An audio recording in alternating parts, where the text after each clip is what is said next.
1,000 days since Dragon Ball Super. People have grown, times have changed, and everyone's a little bit stronger now. Continuing on with the story, there is a man overtaking a spaceship, trying to get DNA from a man who's absorbed an angel from the previous arc. It's all interconnecting with each other, and the evil angel idea was everywhere. This was really popular back when the Grand Priest was running the Tournament of Power, and for almost no reason, some of these angels were smirking and smiling whenever their universes got erased. It led to a lot of theories of evil angels, and that never actually happened. Granola is not actually a member of Moro's army.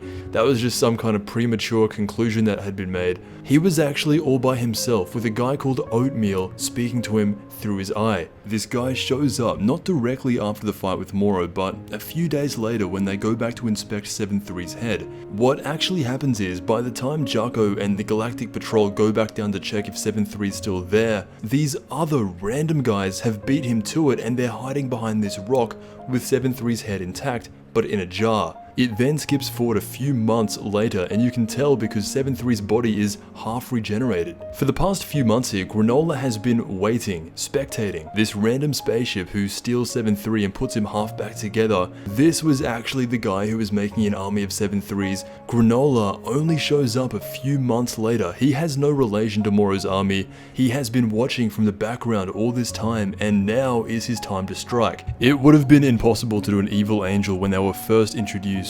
Any angel that assists a god of destruction has been checked, vetted, and is up there with some of the strongest beings in the multiverse. There's no way if any of them went rogue, it would have been the end of everything. However, this current story in Dragon Ball Super, if this goes how everyone seems to think it is, this will be the first ever real evil angel. In the previous arc, it was shown that there are more angels out there, more than just 12, and they are scattered all across the multiverse to learn a bunch of things before they can actually attend to a god of destruction. This is what Mirus was doing until he chose the side of Goku and he stopped being impartial. These pre-established angels are not fully impartial, and they can pick sides, either good or bad. Mirus just so happened to choose good, and the Grand Priest turned him back into a mortal. The idea with Granola, he could have been just like Mirus, an angel in training down in the mortal world, but due to some event he was not impartial and he chose, let's just say he chose the side of bad, and the Grand Priest turned him into a mortal. Now, since he's a bad dude, he wants that power back, and he's going about it through the use of 7-3. If you look at this new character Granola like that, straight away it makes him one of the most intriguing characters, not just in Super,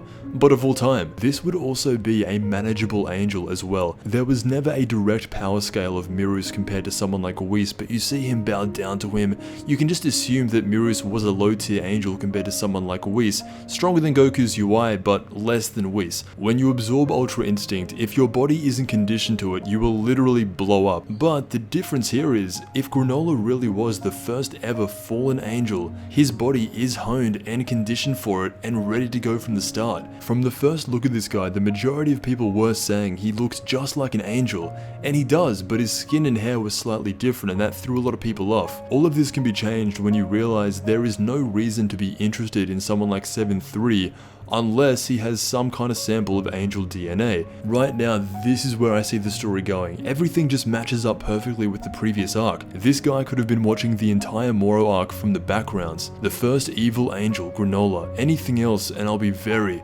disappointed. Of course, these are all just premonitions, but I want to thank you so much for watching, and I'll see you in the next Dragon Ball video.